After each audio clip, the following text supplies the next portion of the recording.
Hey everybody, this is Erica from In the Company of Cards. Welcome if you're new, welcome back if you've been here before. Since I do have a lot of new viewers, let me just reintroduce myself.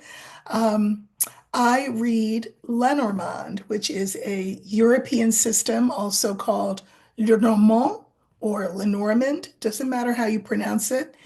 Lenormand. I'm sorry if that looks backwards, but anyway. I wrote this book called The Language of Lenormand, or The Language of Lenormand, or The Language of Lenormand, however you want to say it, which teaches you how to read these cards. And it's a 36 card system. I've actually added an extra card or two. Uh, of divination, helps you sort of do prediction and an assessment of what's going on. So if you click the under every video, you'll see a thing called in bold type Erica. What is it called? I think it's Erica Robinson Lenormand. Uh, yeah, Erica Robinson Lenormand, and two more links. If you click that bold type right there, you can find a link to my book, how to access my book. You can also find it, of course, on Amazon and in bookstores, wherever books are sold. Um, and hold on a minute. And and my deck, which this is my deck that I worked with to create. It was my vision. I worked with an artist who's also named Erica. Her name's Erica Pebas, and we worked with a company called La Panthère, and the link is there for how to access my deck, as well as the link for my book. So please do like, share, subscribe, and I'm delighted that you're here. So, um,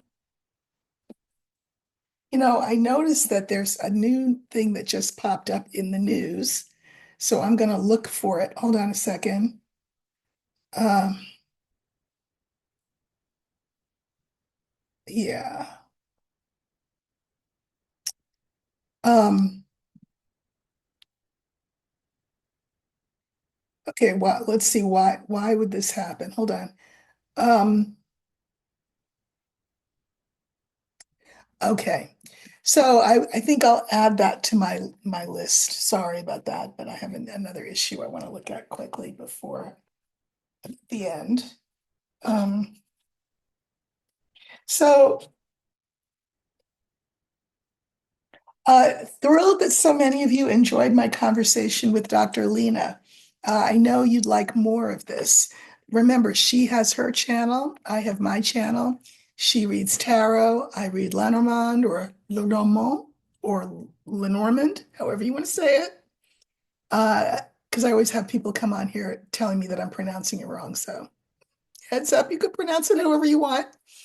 Um, we have decided as of a few months ago to do a monthly thing where we have a conversation. It's generally not on Sundays. It's generally one day during the week, but it's once a month. And we talk about whatever we want to talk about basically. And I guess that's my point in bringing it up. I'm delighted that so many of you are enjoying these conversations, but I will say that I've had viewers say things either to her, to me, to the effect of, well, why didn't you talk about this? Why didn't you talk about that? Excuse me.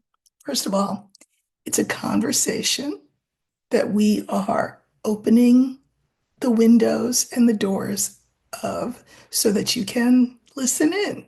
That's it. It's just a conversation. We do not have a script.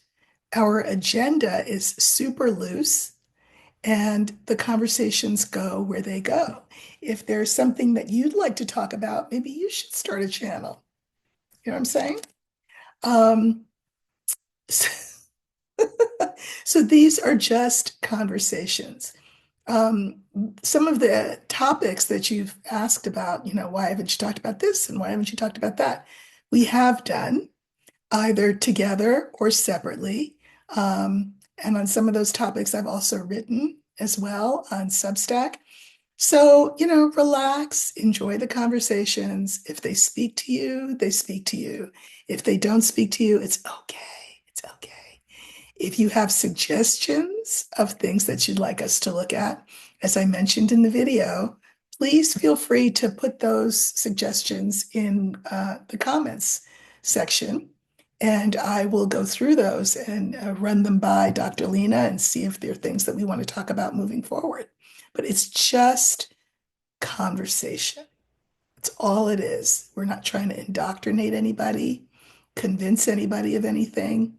We are just two smart women who live worlds apart, trying to make sense of the world that we're living in. So that's it. And I'm glad so many of you enjoyed them. Okay, on to today. So there's a lot of things to look at. I think the thing that I'll start with is the news that just came over the transom, so to speak, which is that India has attacked Pakistan. Now, I'm assuming that this is over who owns Kashmir, which both uh, both countries lay claim to. Um, So the Indian government says it's launched an attack on nine sites in Pakistan and in Pakistan administered Kashmir. Uh, Relations between India and Pakistan, both nuclear armed states, have declined sharply following a deadly militant attack on tourists in Kashmir last month. India administered Kashmir has seen a decades-long insurgency which has claimed thousands of lives. Because again, apparently both sides claim ownership of Kashmir. The things that people do in the name of, you know, land grabs is crazy. Okay, India's strike comes in retaliation for a militant attack that killed at least 26 people, mostly tourists, in Indian administered Kashmir on April 22nd. Militants opened fire on people who were visiting a mountaintop meadow 3 miles from this other place. Some survivors of the attack said that Hindu men were specifically targeted by the gunmen. Pakistan has denied involvement in the attacks, but Indian police say two of the four militants they suspect for the attack were Pakistani citizens. A manhunt by the security forces is still underway. Both India and Pakistan have announced a range of retaliatory measures against one another, including closing borders and suspending a river water sharing treaty. Troops for both sides have also traded small arms fire. Indian Prime Minister Narendra Modi had earlier said the country will pursue the perpetrators of the attacks to the ends of the earth.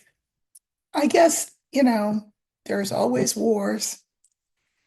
I guess the pressing question of the hour speaks to the fact that both India and Pakistan are nuclear powers.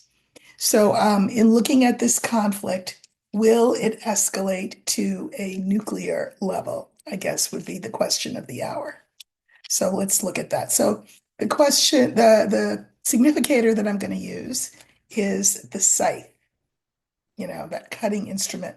That is the card for war. Will this war escalate to a nuclear level? Okay.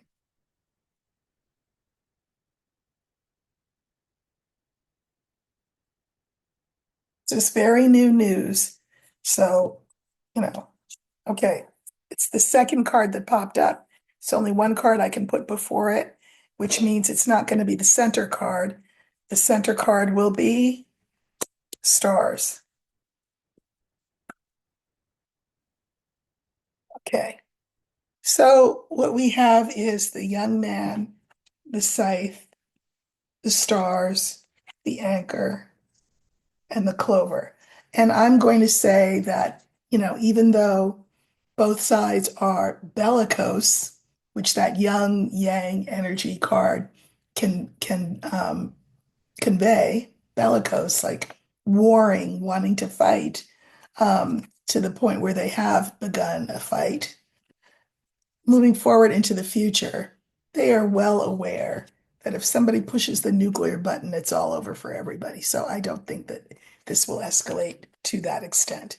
So that's the short answer on that one. We can wish them peace and healing, but like so many places in the world, peace and healing between India and Pakistan is seems as hard won as peace between Israel and the rest of the Arab world, particularly Palestine. One of the questions that I got on the video with Lena is, how can you two spiritual people not bring up Palestine? We brought up Palestine.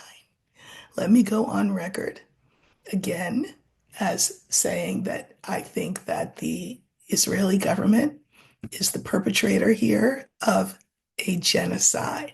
I have said this, I have written it in Substack more than once, and so it just didn't come up Sunday. But, you know, my stance is what it is. Okay, enough about war for the moment. I was asked, speaking of another actually war-torn area, asked by a viewer to look at whether the mineral steel between 47 and Zelensky of Ukraine would hold, whether the deal would hold. We know that Ukraine got the short end of the stick in that deal, but that's because any deal that you do with you know who, you're going to get the short end of the stick. Um, so let's look at that. So for that deal, I think I'm going to use the letter and it will stand for the written agreement. And essentially, remember, the agreement says that in return for the assistance we have given Ukraine, uh, both to date and moving forward, Ukraine will hand over rights to much of their mineral resources. Bad, bad deal, but you know, you've got Zelensky between a rock and a hard place. Hopefully that deal can be undone once our regime is not this regime. Okay, so we're going to look for the letter and we want to know what will happen with that mineral steel. Will it be will Zelensky say, "Oh yeah, no, I'm tearing that up. I'm not doing it. It doesn't advantage us." Will 47 do some kind of weird thing? What will happen with that mineral steel? Okay.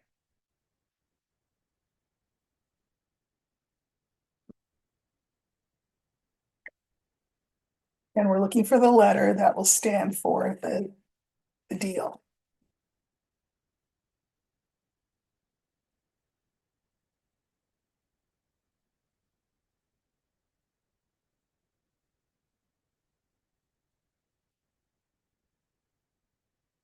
Okay.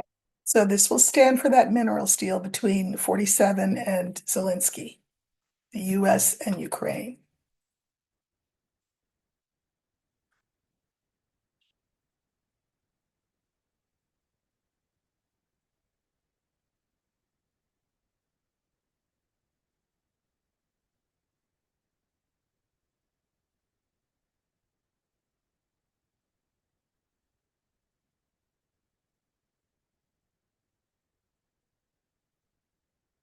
Hmm.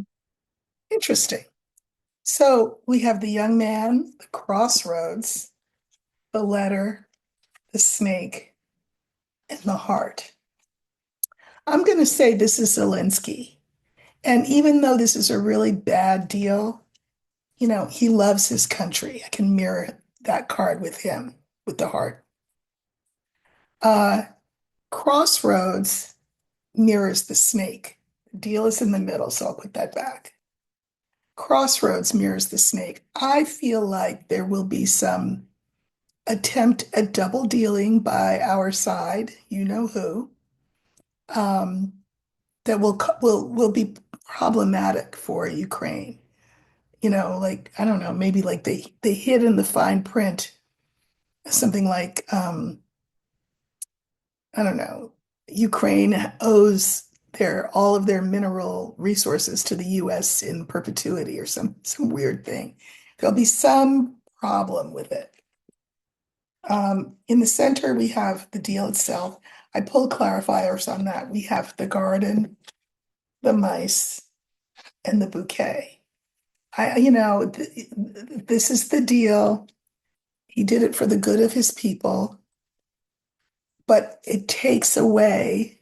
This is the card that pulls away from, eats away from, erodes their resources, their natural resources.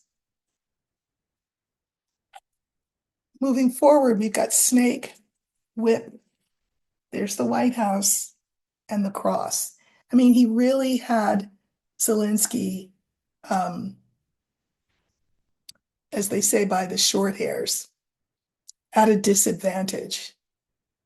Um, but I also think the deal is a dirty deal, an unfair deal. Ukraine is asked to sacrifice way too much. And they were sort of, I feel like, bullied into the deal. Then we have the heart, and we have birds, anchor, and ring. I think that there will be more talks by people at a lower level than 47 and Zelensky, who will have cooler heads and will change some of the language in the deal. I think you know who will be none the wiser because, he will be none the wiser, and it will end up being a deal that is actually, in the end, more palatable to Ukraine than it currently is. Um, that's me giving a lot of credit to 47's people, but I just think that Zelensky will say, you know what, this is not right, this is not fair. And you know who people wanting to get the hands on the minerals or as much as they can will say, okay, we'll soften the language, we'll change some of it. I think there will be meetings of high level officials, but they won't go as high as Zelensky and 47, and things will be smoothed out so that the deal will hold, but not be quite as onerous for the Ukrainians as it appears to be currently. Okay. I had another viewer who asked me about the hurricane season in Florida. So I looked up the dates of the hurricane, of when is hurricane season. I don't know why. I thought it was later in the year. Um, but it's a long season. It's June, July, August, September, October, November. It's 6 months, hurricane season in Florida. And she was asking about how it would be. And I think that came from my conversation about being sure that you have, basic supplies on hand, just at all times anyway, if you live in certain places, or it doesn't even matter if you live in certain places. It's just a good idea, right? And that prompted my viewer to ask me about the hurricane season in Florida. So I think what I'm going to do is use the clouds for hurricane season, and I just want to see how it will go. Now, this is not a casual question, not just because, you want to know how bad is it going to be, but also because of what has been gutted, right? Which is, among other things, FEMA and all kinds of disaster relief governmental agencies have been gutted. I mean, I will say that I know there was some event, some weather event that happened in Arkansas recently. And Sarah Huckabee, who is a sycophant for 47, asked for aid for her state, and her aid request was denied.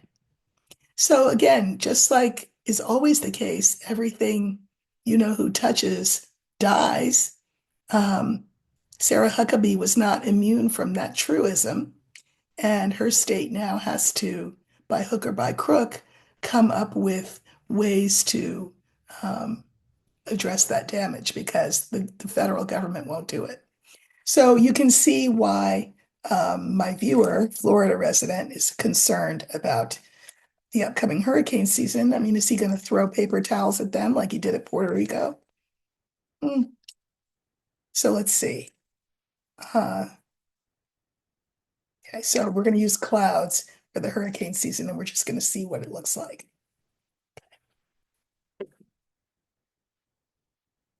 Remember that the season spans from June to the end of November.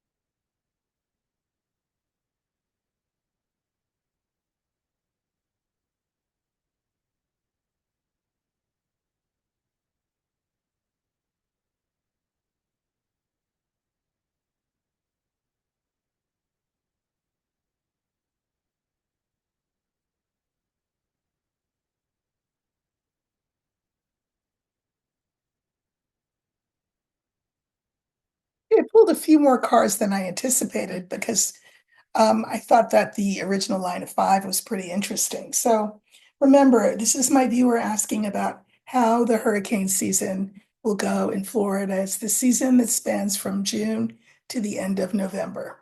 And really, you know, how bad is it going to be? What will the response be?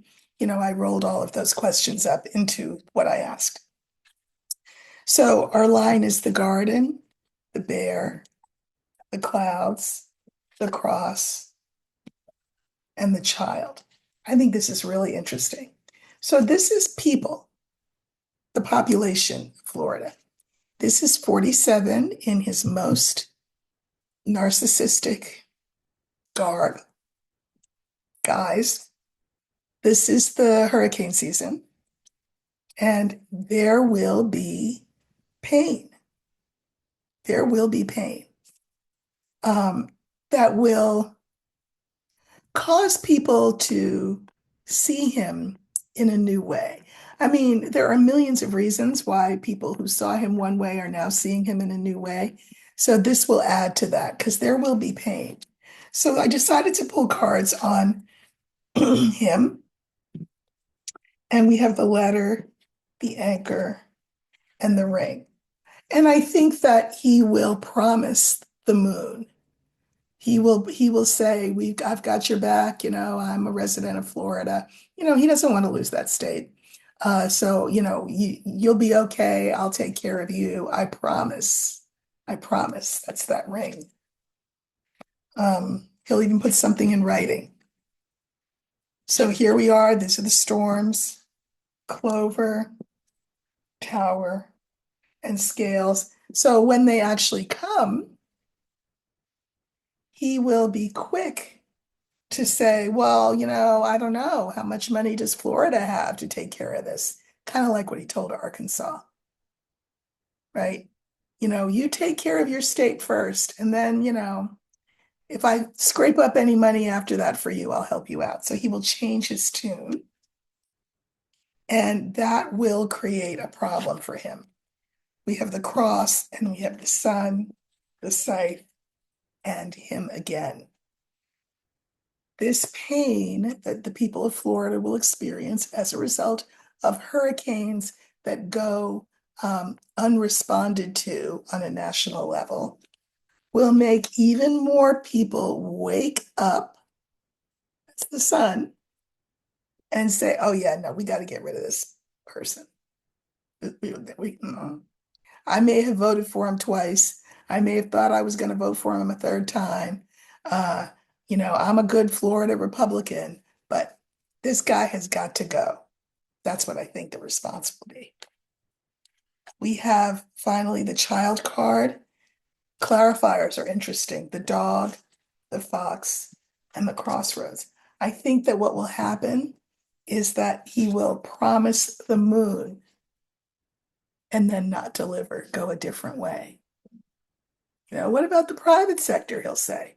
Because these two animals, I always say, they kind of look the same. They've got snouts and ears and tails and four legs, but they're very different. If you're going to go to the SPCA to get a pet and they offer you a dog or a fox, most of us are going to pick the dog for reasons which, are obvious, right?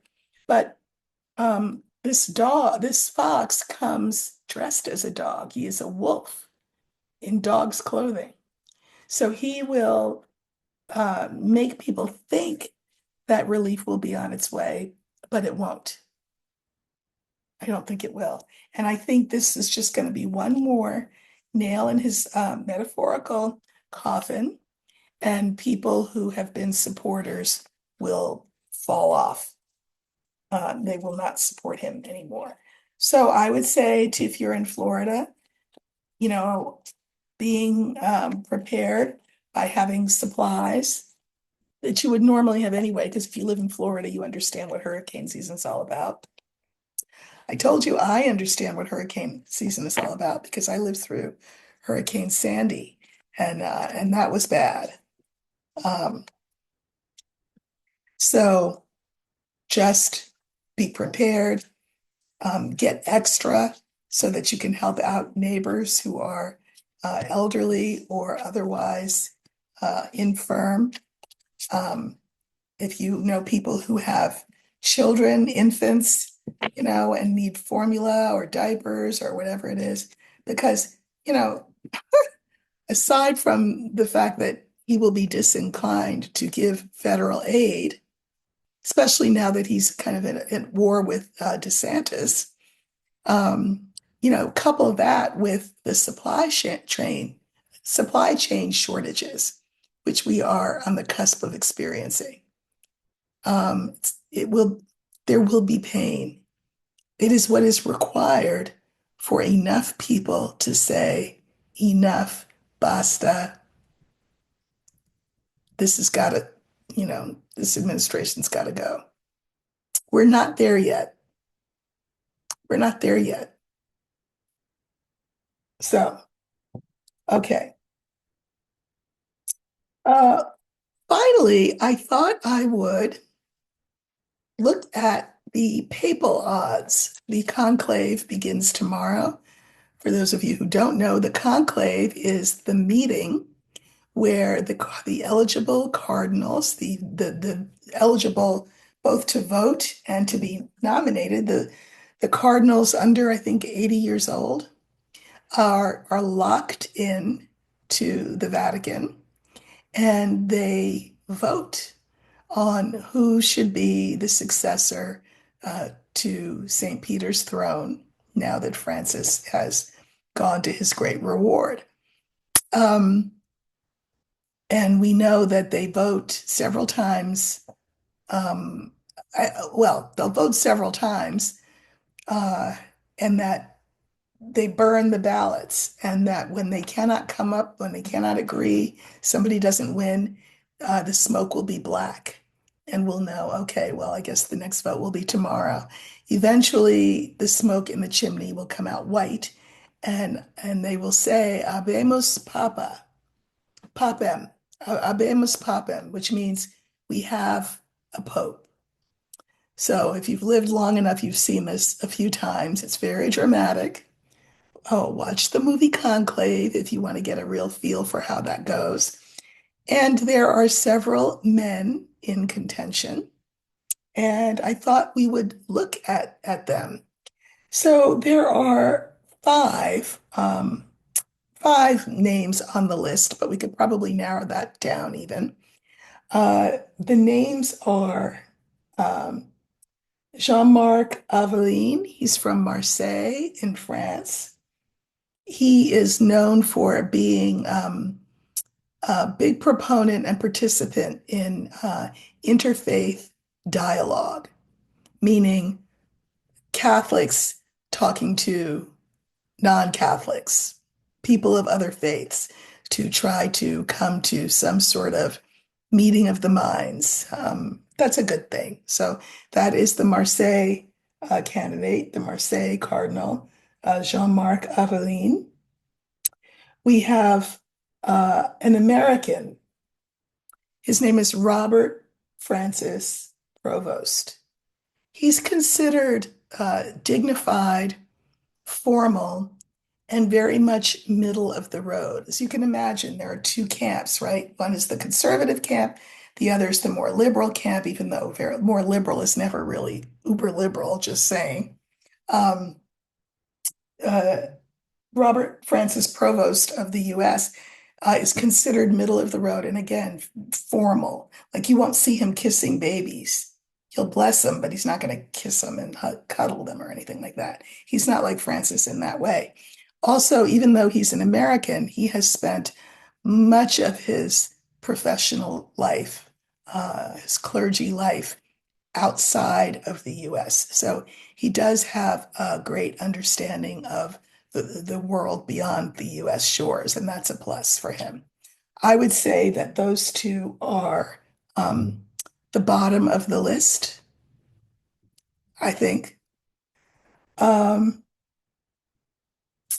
Moving up the list, we have Cardinal Matteo Zuppi in Italian, of course, Cuppi. He has done a lot of work, as one should, in the clergy with the poor and the needy. And he is a lot like Francis in that he eschews, Eschews. He he doesn't want to be bothered with a lot of the formality and the trappings of being a pope. You know, he's not a gold and glitter and ruby shoes kind of guy. No, he is more like Francis, more down to earth, um, man of the people. He's been very active in world peace talks for much of his professional life, so that's great. Now, but he is also, I would say, among the bottom three. Right? So we've got an Italian, an American, and a Frenchman, and all of them are in contention, but low on the list. So I would like to, um, I'm going to pull cards on all of them, but I just think the odds are that those three will not win St. Peter's seat. Um,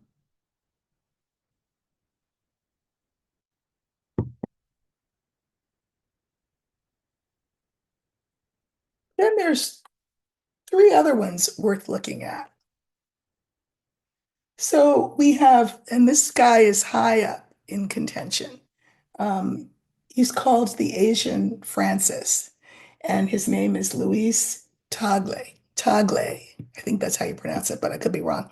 Anyway, he's from the Philippines and is, I guess, cut from the same cloth as Francis, but I would say the same thing about Matteo Zuppi. This Asian Francis is criticized as being not vociferous enough on the Philippines drug war, um, nor vociferous enough against clerical sexual abuse. Something to bear in mind. He would be, of course, the first Asian pope. And because he's not been strong on clerical abuse, sexual abuse, and on the drug war, that those are strikes against him. Hmm. All right.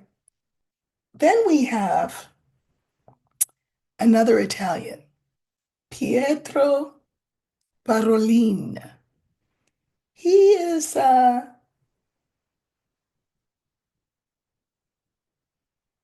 actually considered a front runner. He would be a very safe, conservative choice, I'm going to say. He is currently the Vatican Secretary of State. So he would keep the ship steady. He would not rock that boat or any other boats. He's a bureaucrat, you know. So he would keep the Vatican humming along. Whether you think that's a good thing or not a good thing, that's what he would do. He would be a safe choice if you don't want any major changes to be made. And then we have, uh, and I would say that the Filipino Cardinal Tagle the Asian Francis is considered more liberal than certainly Parolin is. Parolin would be more conservative. Um, hmm.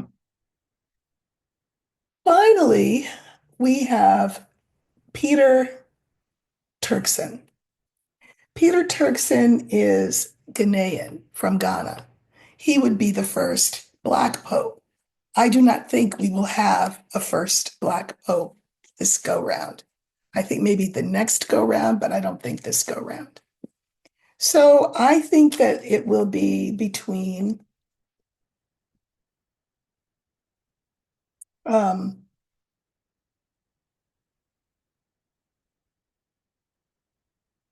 the Italian Cardinal Pietro Parolin. He's the bureaucrat, the one who is currently the Secretary of State.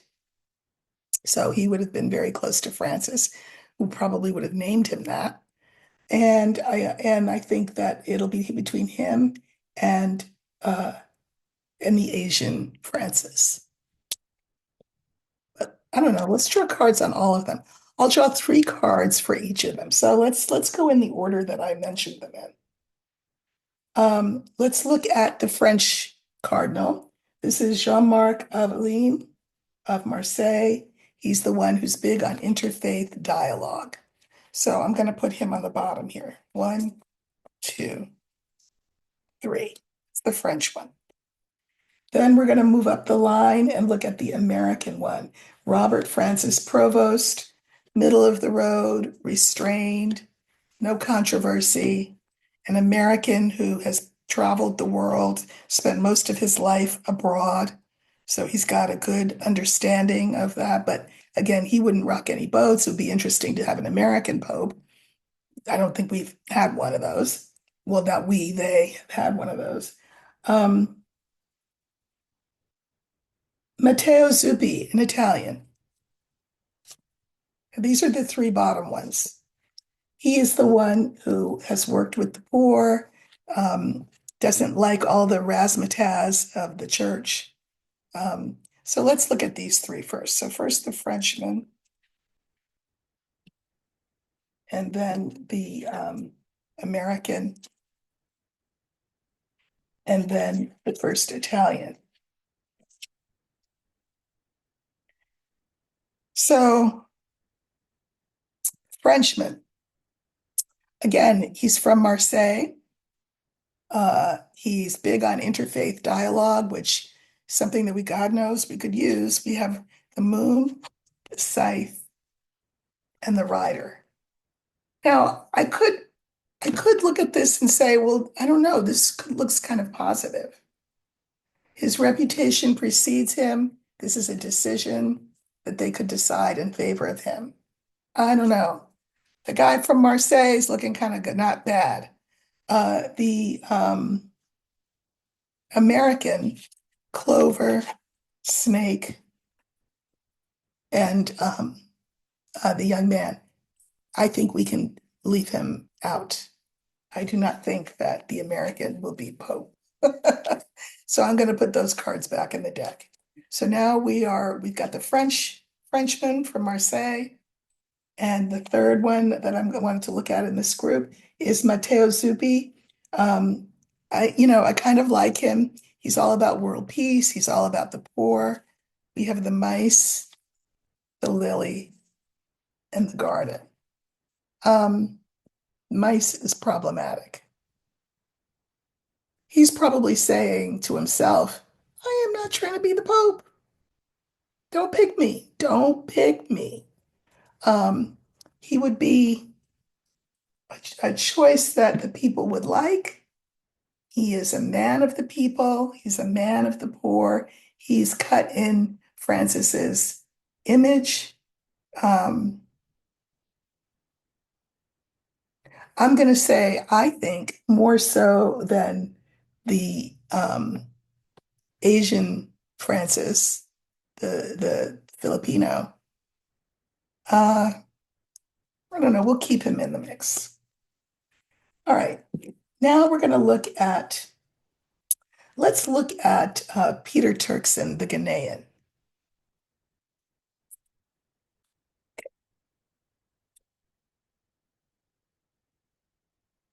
Uh, I would say he's on the conservative side. The cards are woman, mountain, and birds. Uh, I would say not a friend of women and just very conservative, as many in the African Catholic Church tend to be on social issues. Uh, I think he's not at that, and I don't think they're ready for a black pope. So I don't think so. He's out of contention. So far I've got the candidate from Marseille, and I've got the first Italian, Matteo Suppi. I don't know. I feel like he's my personal favorite, so I'm going to keep him in. He's the one with mice, lily, and garden. He would look out for the little people, or he would be a peacemaker because he has been a peacemaker. He cares about the world. So I'm going to keep him. All right. We have gotten rid of Robert Francis Provost, the American. I don't think he's a contender. And we've gotten rid of the Ghanaian, Peter Turkson, too conservative. All right. We are left now with, I'll move these over here. We're left with the Asian Pope, the Asian Francis. That's Luis Tagle from the Philippines. So let's look at him. Sorry.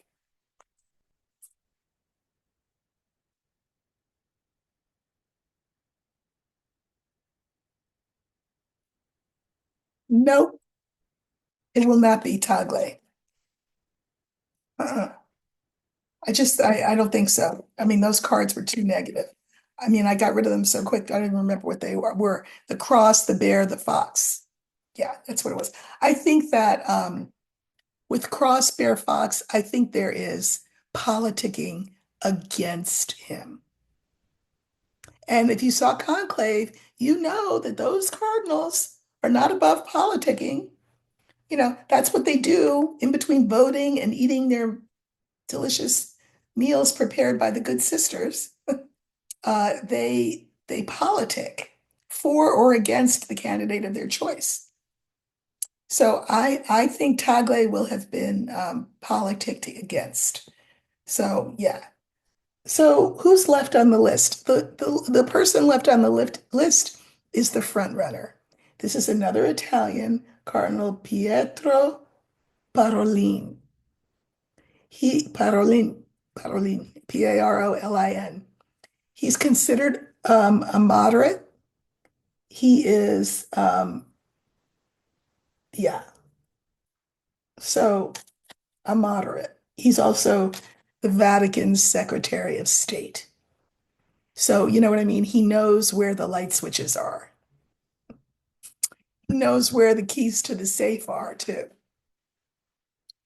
So, and also he is probably a confidant of Francis, and would be respectful of Francis's agenda in that bureaucratic kind of way, because he's a bureaucrat. All right, so let's look.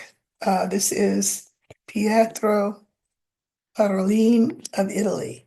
Will he be the next pope? Oh, sorry, I didn't let, well, anyway, here they are.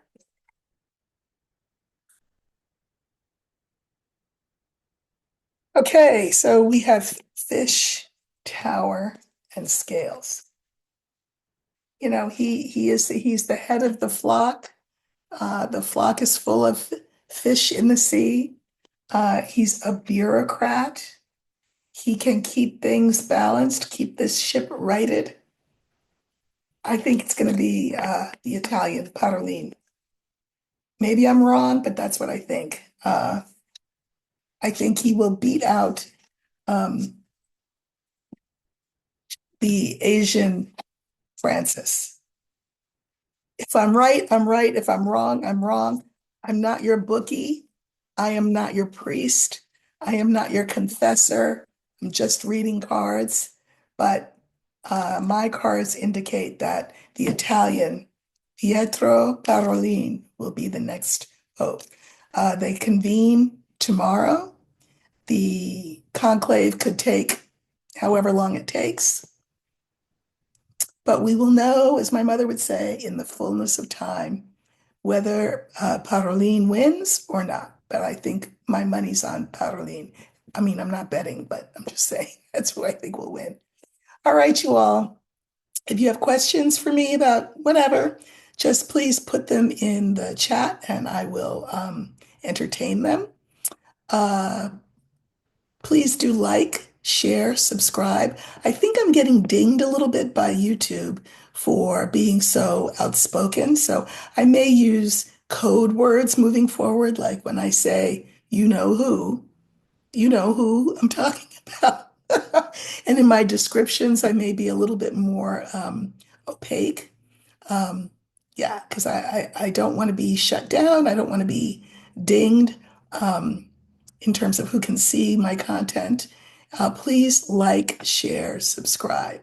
If you like what I do, that's how you can show me. So thank you so much, and I'll see you really soon. Take care.